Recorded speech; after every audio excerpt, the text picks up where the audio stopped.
Ada 4 macam yang meninggalkan kita bila kita sudah meninggal dunia.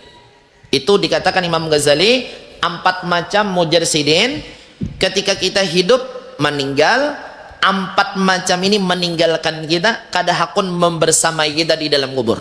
Cuman ada 2 yang membersamai kita di dalam kubur. Nah ini nang 4 macam ini nang kita pikirkan terus. Apa nang 4 macam? 1, ujar Imam Ghazali, yang pertama maluka, harta.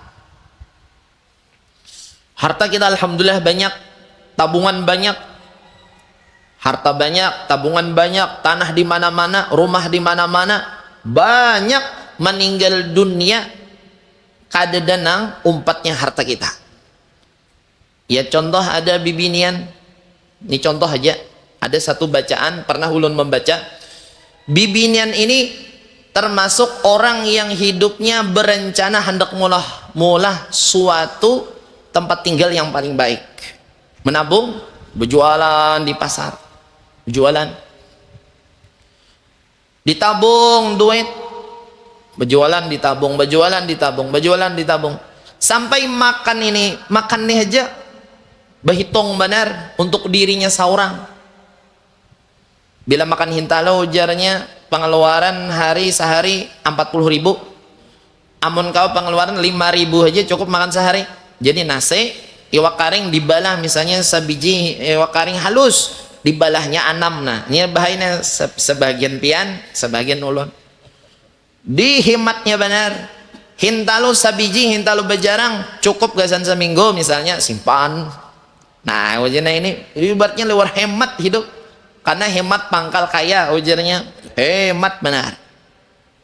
Jadi nang laki ini mah ajarnya tersiksa aku hidup besi bini nang ini, hemat benar. Jadi di rumah itu kada boleh lampu menyala, kada boleh, hemat benar. Bakal lilin aja, lilin pun nang dihemat-hematakan. Makanan hemat, listrik hemat, banyu hemat, pokoknya serba hemat. Tapi tabungan ini makin hari makin banyak, makin hari makin banyak, sampai suatu hari ujan nang laki, aku ini lapah sudah hidup. Nah kayak ini terus makanan hintalo dibalah berapa sedikit benar. Jadi bila istilahnya ada acara orang sarwan sigar liur laki nih, kenapa jarang makan yang nyaman, padahal orangnya berduit, tapi nang bini liwar hemat. Sekalinya ujan nang bini, alhamdulillah ulun kumpulakan duit selama kita bertahun-tahun nih hidup, tak kumpul 3 miliar lebih. Wow, jangan laki alhamdulillah hemat, memang ada manfaatnya juga. Ternyata hanyar menyambat 3 miliar, isuknya bininya meninggal dunia.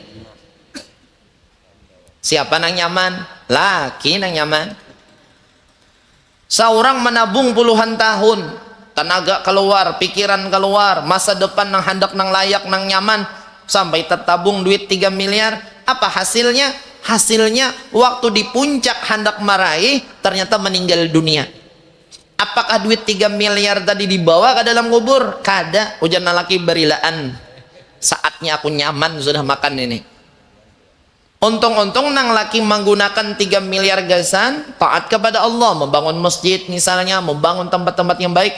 Yang jadi masalah kalau pinan nang laki tadi hanya 100 hari kawin lawan binian pulang, nang bini nang ada tuh menikmati hasil daripada usaha bini nang tuha, itu menjadi masalah.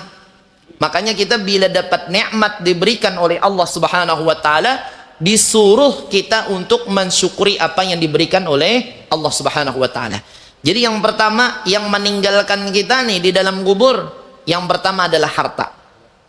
Makanya kita bila ada harta, kita berusaha ada harta, amun kawa bila dalam kubur tuh kita meninggal, amun kawa betunggu misalnya, mun ada rezekinya. Karena memang dalam satu kitab ulun membaca, termasuk daripada yang mendapatkan atau mendapatkan syafaat di dalam kubur terhadap mungkar nakir adalah dengan dibacakan Al-Quran. Makanya mungkin dengan sebab ini adat kita di Banjar ini itu bertunggu di kubur, bertunggu di kubur. Jadi misalnya kita ada rezeki, jangan sampai kada bertunggu. Misalnya ada rezeki aja, kenapa? Kita berharap barang 3 kali hatam Al-Quran masuk ke dalam kubur kita. Karena kita bahari waktu di dunia mengaji jarang, barang bila sudah meninggal dunia orang barang membacakan Al-Quran di kubur kita. Nah, jadi bila ada harta, manfaatkan gasan ibadah lawan Tuhan. Jadi nomor satu yang meninggalkan kita ini adalah harta. Itu nomor satu udah hilang.